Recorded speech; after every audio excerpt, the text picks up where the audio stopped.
and share it. Okay, I'm going to do the Dharma talk first today. And so let us begin by chanting Odaimoka 3 times together. Namu myo renge kyo. Namu myo renge kyo. Namu myo renge kyo. So I'm never quite sure what the video will look like. But so I'm going to share a portion of my screen with you all. And Bill, you'll see the file. And Trey, you have a copy of the file. So, and then for the blog people, the file, there will be a link to the file I'm sharing on the media on the blog. So the last couple of weeks, we've talked about observation. And our practice, what we're trying to do, and you may find using the 3-column journal that we talked about 3 or 4 weeks ago, along with your practice of trying to observe without value or judgment the things that occur around you, whether they be sights or sounds, sensations, but just to observe this X happened. So the car pulled in front of me. It wasn't an idiot driving the car. It was just the car pulled in front of me. The person did not give a turn signal. So just the facts, just the observable facts. When we can do this, in Buddhist theory, it says, and modern science or some fields of science concur that none of us experience the world the same. No 2 people experience the world identically. No 2 people experience the same incident identically. Because we overlay on top of what we observe, and when I'm talking about observe, I'm talking about any of the ways that we may experience things. We overlay on that our thoughts, our impressions, our feelings, our reactions, our responses, all these things. And so the incident, the thing being observed, then becomes something else. And what we're trying to do in nonviolent communication is get back as close to just the facts. We can both, you and I sitting in the car together, can both observe that the car pulled in front of me. We both can observe that there was no turn signal. That is pretty basic. Now, I might respond to that incident in one way and think that the guy is a jerk, and you might consider the person just to be forgetful. So you see how we would experience the thing 2 separate ways, 2 different ways. But when we can get closer to just the facts, just the thing that happened without overlaying thoughts and feelings and values and stuff like that, that we can get closer to a point where we can reasonably agree on things. And we can do so dispassionately, which is important later on when we're trying to talk and communicate in a nonviolent way. So, how is that going for you all? How's it progressing? The exercise of trying to observe without value or judgment. I have to say that for me, it has been rather difficult. I didn't realize how much ingrained judgment and that was inside of me as a human. I'm going to say that it's certainly been a challenge, but the mindfulness aspect of it and trying to think about it has been helpful in itself, because I have noticed that in some interactions with family members in particular, there might be things that are said that could be, at first seen a particular way, and then I backtrack and I think to myself, okay, I'm not observing, I'm getting, emotional about this. I need to step back and observe. So it's at least getting me to that point. Yeah, that's good. That's a sign of progress. This is really, really difficult. You know, for most of us, we've never done this sort of thing before. Welcome, Brian. We're in the beginning stage of our lecture this morning, so please join in. And I shared a file through chat. I don't know if you can access it. If you can't, you'll just have to look on screen. And then it'll be available on my blog at some point when I post the recording for this lecture. So it is being recorded. So Bill, how is your practice of observing without value or judgment going?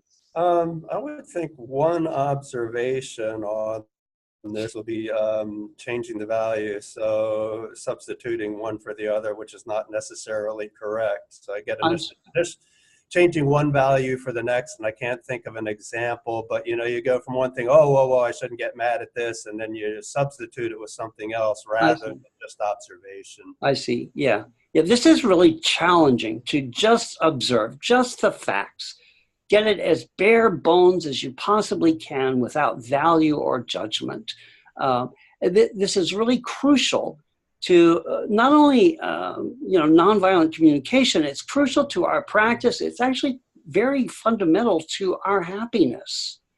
When we look at events, when we have the ability to skillfully look at events, observe what's going on both in the event and in ourself and how we're reacting to that, then we can begin to skillfully respond. But if we're not aware, or if we don't have the ability to just get it to bare bones facts as much as possible, then we're always going to be captive to our emotions. And our emotions are not necessarily the best thing to lead us through our life, especially if we don't understand where our emotions are coming from, what the root of the emotion is. And so today we're going to talk a little bit about that. We're going to just begin this practice of feelings. Now, feelings are a tricky thing.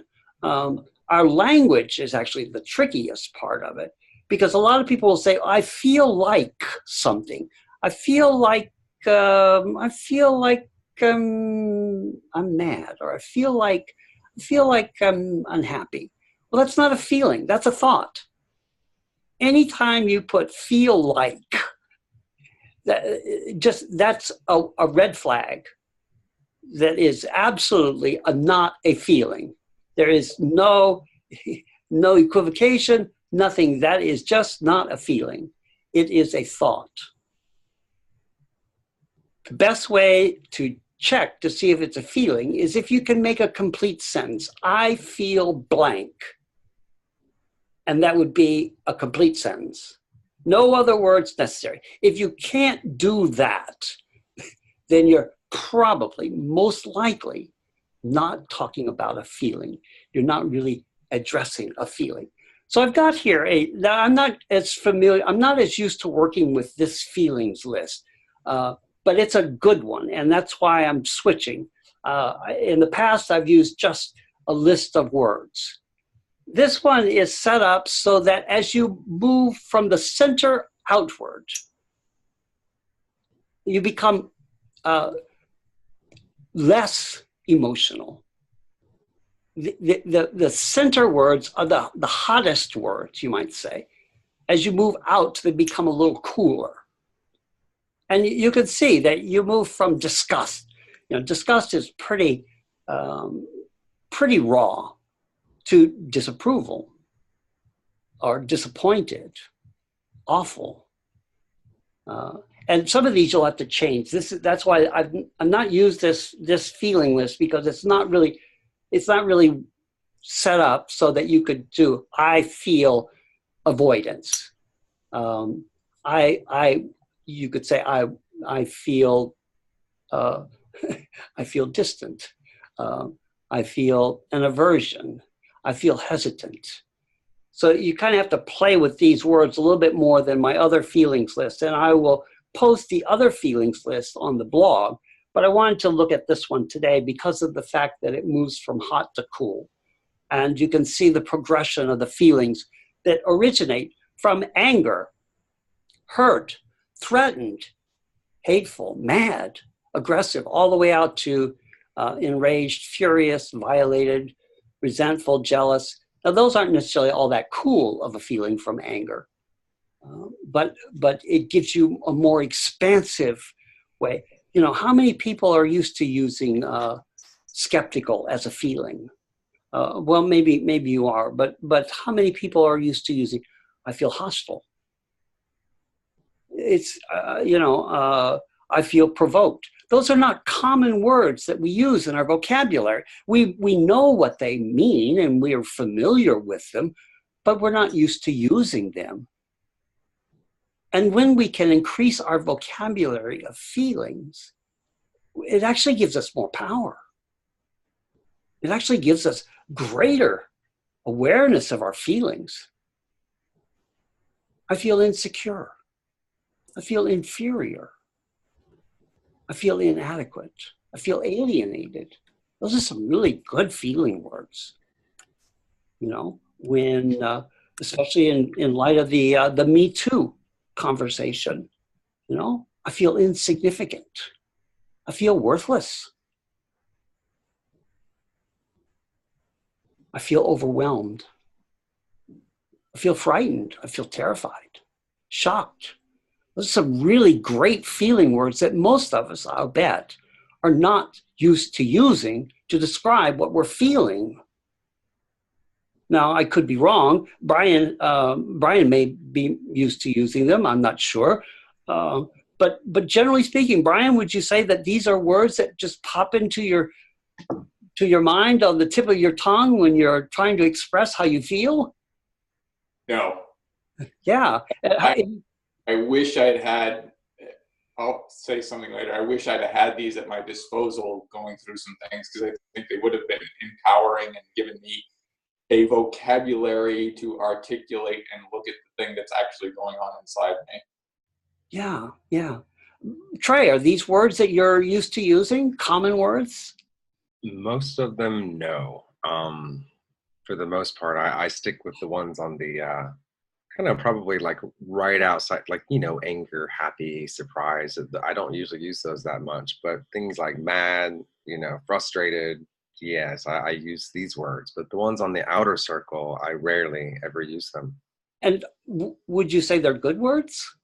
I think that they're actually a lot more kind of like, you know, descriptive of the emotion that is really manifesting, rather than some of these other words. I feel like they can be very easily kind of like taken in a lot of different directions, while the ones on the outer circle are much more direct in what exactly it is that you're feeling. Yeah, yeah. Bill, how about you? Are these words that you commonly just roll off the tip of your tongue?